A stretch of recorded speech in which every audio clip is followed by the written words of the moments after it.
Hello and welcome to ArtShow. I'm Craig Stover, and today I have with me Paul Ryder. Hi, Paul. How you doing? Good. How are you? Fantastic. So it's been a while since I've had a photographer on the show, so I was really excited this morning, and I had a lot of fun going through your website because you have lots of different series that you do. And so I wanted to start with this one. I thought it was fantastic. Oh, And really? in particular, what really caught me, and see if I can do this one more, is the scale that you print out, right? So I thought it was it's wonderful at that scale. And I'm curious, is that a comfortable size for you? Are you always printing that large, or does it often go smaller? I like to print that size. It does depend on what the images are. So Right. sometimes they are more intimate. Those are meant to be large. In fact, I have shown them to some various different curators over time.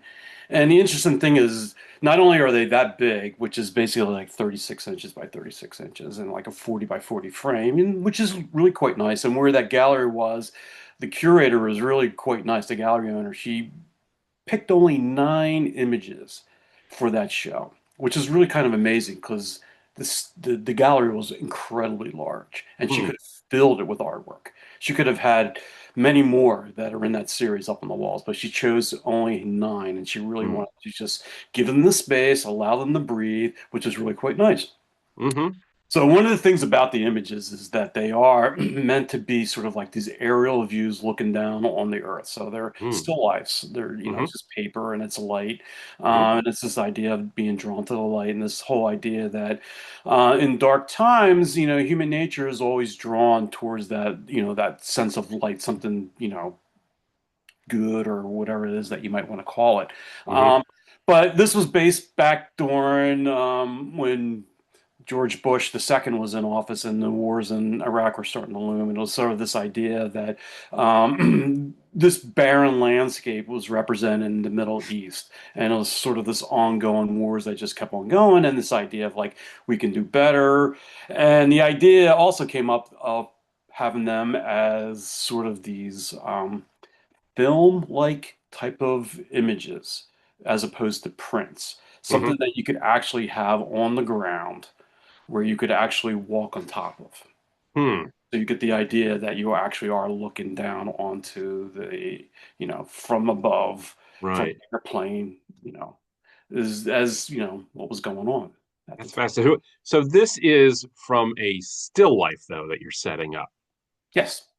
So my question when I first started to see this, and I love the series because the variety of shapes and shadows that you have is quite extensive. How much time are you spending on setting up the still life to begin with? Is it like a happenstance kind of a thing, or are you specifically trying to get a certain look or image? I'm looking there's a certain look that I'm trying to achieve. Now, I don't have like this shot that you have up. I didn't have that planned in my head. This is exactly what it's going to be. It's a little bit of happenstance. It's sort of the idea that I want this glow of light that come through, and I want to create that shape of it being sort of mountainous to a certain degree. I want to create, that sense of darkness. I want that sense of just like a little pinpoint of light somewhere within that darkness. So I'm constantly just rearranging. It's really just simple. It's paper on paper. That's all it Hmm. is. Hmm. Okay. So I will just crumple up the paper. I'll rip it, see what happens, try to create different, shapes, forms with that. So working just more or less the same way, an abstract painter or printmaker, whoever would work that way, or sculptor. A lot of these to me are just sculptures that Hmm. I'm working with that I photograph. And that's all I'm doing. I'm just experimenting with it and seeing what occurs. I have the idea, and I'm trying to make some variations of the theme. So I do want to move on, but I have one more question Sure. for you for this particular piece. How concerned are you with? I know often photographers are thinking about how to get the lightest light in the image, but for you, I would imagine how much effort are you putting in trying to get your darkest darks? Oh, Yeah, it's it's really important that the darks they're incredibly rich. There's detail. They don't just drop off into complete blackness. Right. There's subtle tonal values that are there with detail there. I don't let it drop into complete black. Uh-huh. Um, and what's really unique about these too is that instead of it just being because they are inkjet prints. Um, Hmm. that the inks that I use are very different. They're not the traditional just ones that you would find in an Epson printer. These are Okay. carbon inks that are put into it. So it's all shades of gray, Nice. and you get a really expansive range of tonal values, which Yeah, I allows can that, imagine. as you said, how important are the blacks? They're very important, but that range within the shadow areas is incredibly important. I don't I want to could just I go could ahead. tell it when I first saw them online, months ago. I thought I need to see these in real life, right? Because I know I'm missing something out of it. So I wanted to move on. This piece, and I have a second one to show. I want to ask you about the idea of series. So you do, based on your website, you work in series, Yeah. and I can still see where you're talking about light and shadow on these. But and for context, I'm showing two of these pieces. Where is this first off? Is this It's Eastern someplace State Penitentiary. Eastern State? Okay, that's Yeah. what I imagine. And when you saw these, so these are the cells, did you immediately say, I need to photograph that? Or did it have to linger for a little bit? Well, when I started this project, it's sort of funny. I literally lived right behind the prison. You walk out my Hmm. front door, it's right there. Hmm. So for the longest time, I avoided going in there. So we finally went in there, and I was just fascinated with the place, as is everybody else who wanders in there. But for various different reasons, because it was a sort of a place of torture. It was um, what's the word I'm looking for? But the way the single cell prison for one prisoner that was there, um, I expected to feel a strange vibe there. But what weirdly I felt when I was there, and I was looking for something else, I was actually looking for graffiti when I started to work Hmm. in there, and nothing there was really what I wanted. It was just peel and paint, which is just what a lot of photographers like to photograph. But the feeling was really what drew me to photograph these cells. Hmm. And what it made me feel reminiscent of is when I went to Houston and went to the Rothko Chapel there. Hmm. Hmm. Okay. And it's a non-denominational chapel, and people just go there. They'll do yoga, they'll pray. You can do whatever you want when you go there, but it's a really beautiful space. And the way it's designed is that the light is not coming from artificial lighting. It's very similar to the way that Hmm. these cells are designed, where that shaft of light that you see up top is that heavenly light that comes down. And the same Hmm. thing is with the Rothko Chapel. That's where the light comes down. But instead of coming completely down from the center, it just cascades down the sides of the walls. And it's really quite beautiful when you're in there, because if Hmm. a cloud passes by, if it's bright sunny out, it completely changes the mood of the space, and it changes the amount of light that's there. And the images that you're looking of the Rothko paintings. So this project is really based on the Rothko Chapel. There's exactly the same amount of paintings as there are as photographs. So there's 14. Okay, I want them to be large. They are large images, and they're meant to be looked at in the same manner. It's meant Hmm. to be contemplative. It's not meant to be thinking about the horrors that occur to these prisoners in these cells. It's just meant to make us think, you know, about what, the initial idea of that penitentiary was about. It was about, you went in there to do penance. And then, we found out solitary confinement is not exactly the best thing to do for people. Hmm. And it kind of made them crazy. And, but, is there another way that we can have people reform from, sins against society, so to speak? And this is one way that I just thought of using these cells as a way to get us to think about it, and using these. I wouldn't call them abstract. I call them more minimal, but Hmm. to me, I was using this in the same manner as the way Rothko was using his paintings to get you to But think and I, contemplate. I I really I had a tough time picking, honestly, between all of these because I thought they were so fantastic. But I would love to see them as a series. Um, so this is an odd piece that I chose, but I really enjoy the geometry that's involved in this. Was this a found setup or did you manipulate it? Found. Found? Completely. Yeah. Very nice. So this is like a series of like urban photos that you're doing? Well, it is urban. It's of one place in particular. It's a Okay. studio building I was in up in Frankfurt in Okay. Philadelphia. When when you make a series like this, are Yeah. your series like do you start and stop and that's it? Or do your series ever overlap or do you ever revive series works? This is one that could change. It's more specific to the place, and I use it as a sort of a metaphor for what was happening. Sort of, it's happening in Philadelphia. It was happening in many cities around the country, where there was this complete change in what we did as sort of Americans in terms of where the work was being done. Hmm. Factories were the big thing. Philadelphia was a big factory town, Hmm. and there's tons of factories in Philadelphia that artists and other people have now taken over and rehabilitated and changed into various different things. Hmm. Some of them are actually, condominiums. Some of them are, like I said, artist studios.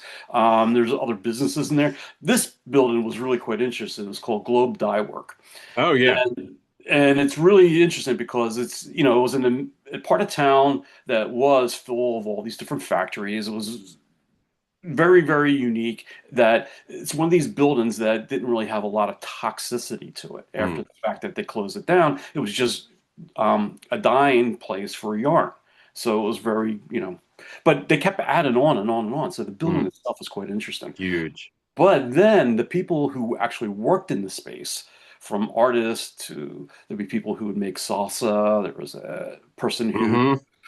did it was a brokerage firm for exclusive cars. If you had a Mercedes or a BMW that was quite, unique that you wanted to sell, you didn't put it up on eBay, you would go through them.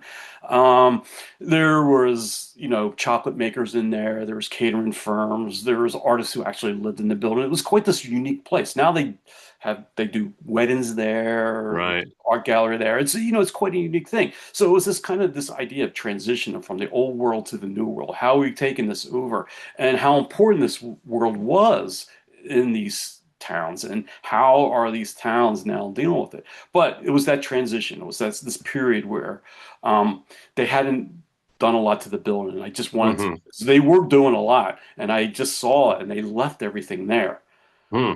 and I just went around and I If photographed. those walls could talk, yeah. Exactly. It was really beautiful because it just had so much to say. Yeah. So flipping gears a little bit, you had a whole series of pictures that were similar like this, but this one in particular I thought was a standout. Um, are you always like when you were doing this series, were you continually looking up, or is this series finished? Are you still doing this? This one's finished. Yeah. Okay. Yeah. No, when I did it, this is sort of actually one of the ones that started this.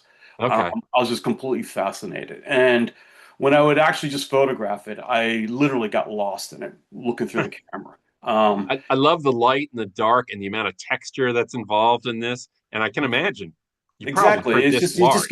you just get lost Yeah. in what you're looking at, and it just becomes this maze of, this wonderful texture and lines that were really just quite amazing. And it's only something that nature could do. Artists, Yeah. tried to do things like this. Right. I've done it before, because even though I'm a photographer, I started off doing drawing and sculpture and printmaking Right. first before I did, photography. And this is something I would have done as a printmaker. I would have gone in there and What painstakingly done all this and right. loved it. But here I am just photographing it in the same manner, and I'm just like fascinated with this. And it just becomes sort of mystical in a sense. Yeah. Well, what I like about your work is the variety that it does encapsulate, right? So it's a lot of times photographers, I find that they have like something they're fascinated with and they just, I see it a lot in their work, but for your work, there's so many fascinating things. But for me, the connector is always like this play of light and dark and the textures that you're always able to come up with. I always thought that was really quite nice. So my question about a print like this is actually kind of foundational. When you're making these images, are you editioning them or are they sort of just one-offs? When they're large, their edition is very small. It's like Okay. three, just All three right. of them. When I make it a smaller version of it, there may be like 10 or 15. Oh, okay. That's it. Interesting. I try to keep it small for Yeah. various reasons. Um, there's a couple reasons why, but I don't like to have too many of them because Yeah. there's a uniqueness to them. Yeah. And they're not paintings. They're not that unique. It is a print. So Right. you can make multiples. Are you printing everything or are you ever Yes. outsource? No, I print. I'm a control freak. Yeah. So how many printers do you own? Uh, at this time, I only one. Only one. So the others Yes. are broken. I broke them. Yes. Right. But I've used them well over the years. Okay. So I wanted to end on this particular piece. So I found this really fascinating. Is this a found um, image or are you manipulating this? Um, it is found. There Okay. is some manipulation by me, but not the way you think it's done. Okay. All right. So what this is actually my roof. I have a white rubber roof on my house. Okay. Hmm. And in the summer, what was it summer of 23 when the Canadian wildfires were Mm-hmm. raging and the smoke came down to Philadelphia and New York and whatnot. Um, one day after it, I was looking at our roof because we could see it from street level. That I was like, why is it so dark? Because it's a white roof. It was, and we have black walnuts in our backyard, and I was like, that's too early for them to have fallen and stained the roof by now. And so I went up there and I just kind of used my finger and I was like, oh my goodness sakes, that is carbon from those Hmm. fires. And that was what Mm-hmm. we were breathing. And then what I had done is just seeing if it would come off as I took a bucket of water and I got a mop and I just started seeing what would happen. And then as the water all started um, going towards a certain area, it would take all of that carbon and sort of pull up and create these Hmm. little abstractions. And of course, being the geek that I am, I had to run down and get my camera and spend the next hour just making all these images that were Oh just yeah. something that, once again, as if I was a printmaker, I would have probably made something similar to like this, Yeah. just playing around. But I was like, this is really incredibly beautiful in and Good of stuff. itself, Yeah. and that it is carbon.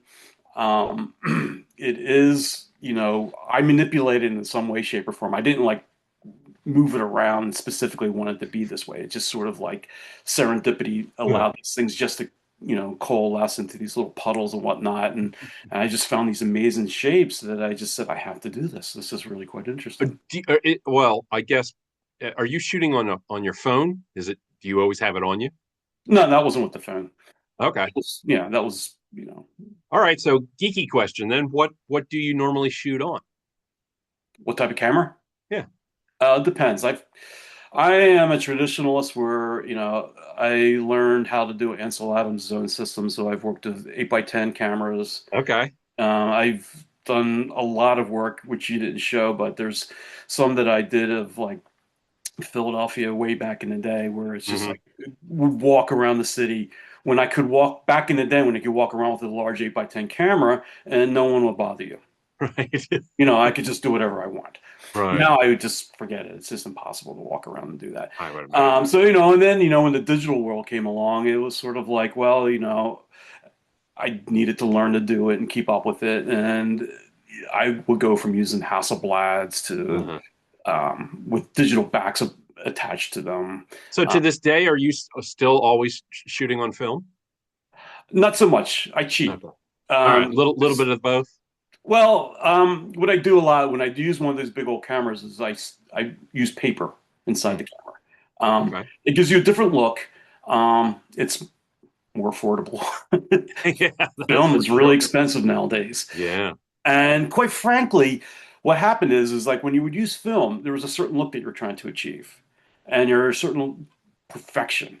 Now, film is riddled with imperfections. So one of the things that I tell my students to do is like embrace it. Don't always just go Hmm. for perfection because digital came along and took care of that for us. So you Hmm. might as well just embrace what flaws Right. the traditional um, material had. And I pushed it even further by using the paper because the paper is what is really quite nice. And that's basically how I started with photography is the idea of pinhole So, photos.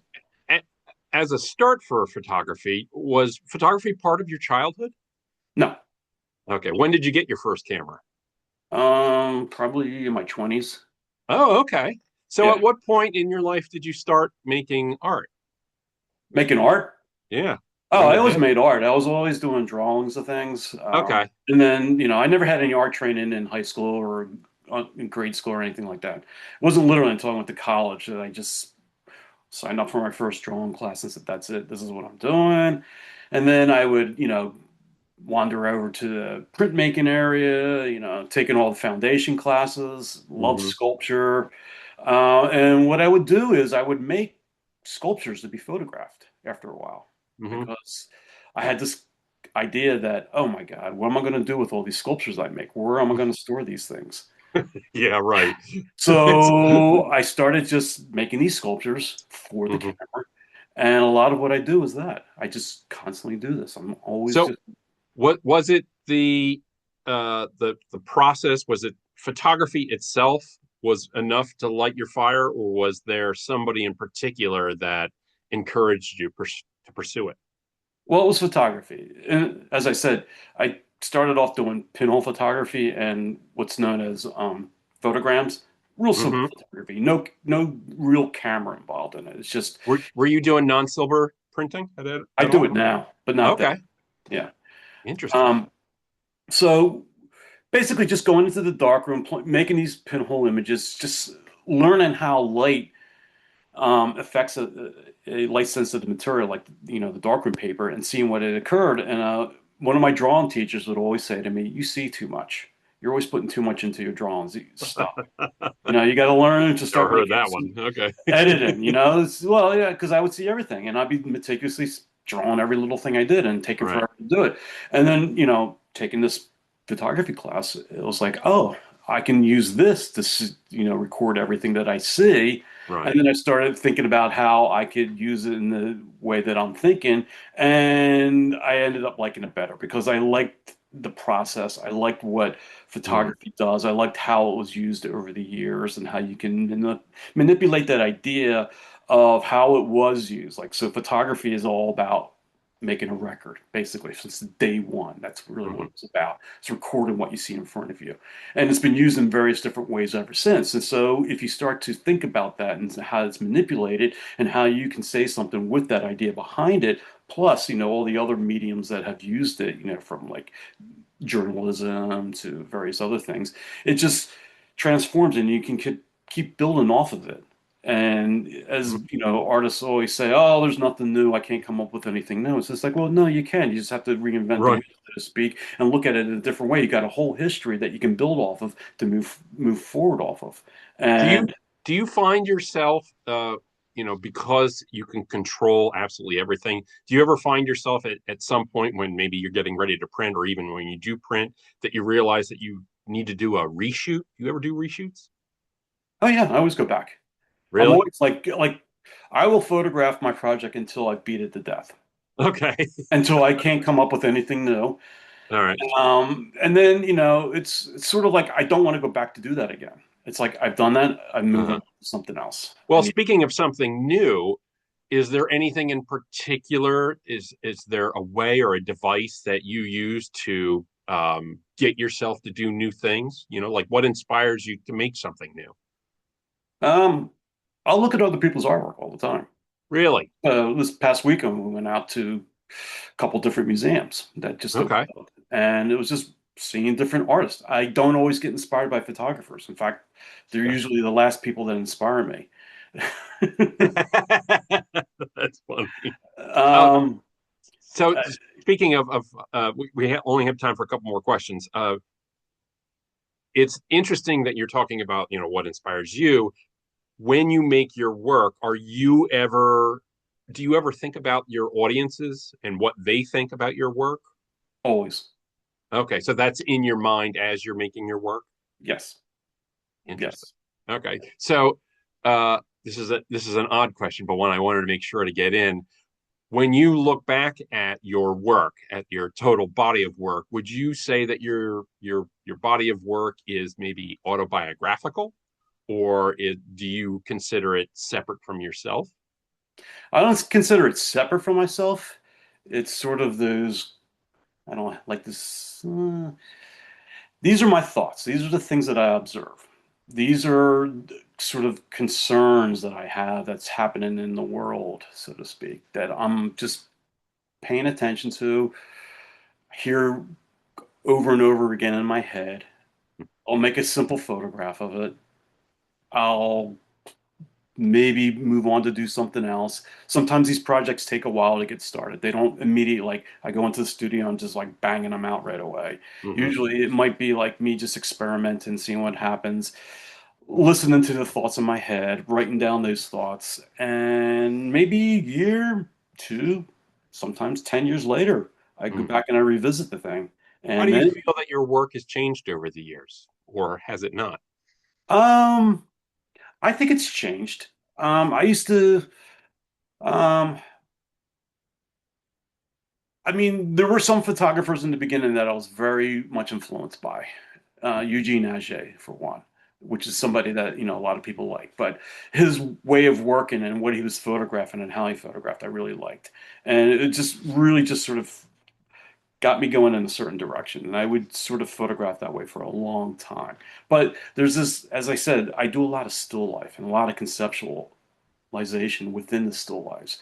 Mm-hmm. That's sort of this thing that I just keep working on and working on and building off of and building off of, which is really like I've left the other stuff behind, Uh-huh. straightforward photography. Could was Is that still a remnant of you shooting your own sculptures? The still lifes? Yeah.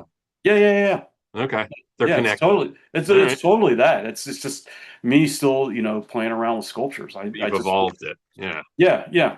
So, time for just one more question. Boy, this went fast.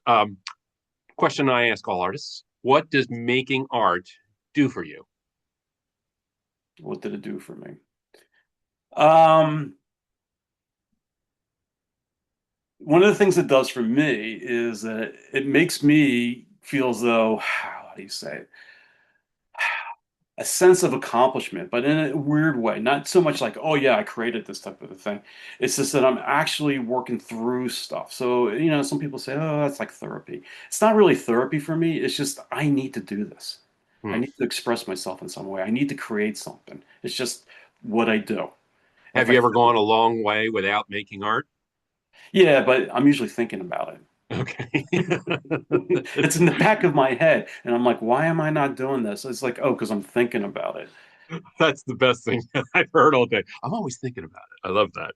Well, Paul, thank you very much for coming by today and talking with me. I really appreciate it. Fan of your work. I can't wait to see it in real life now. And I want to thank everybody who stopped in to watch Art Show today. We really appreciate your support. You watching helps make Art Show a success. So please like, subscribe. If you have comments, put them in the comments section. We want to hear from you.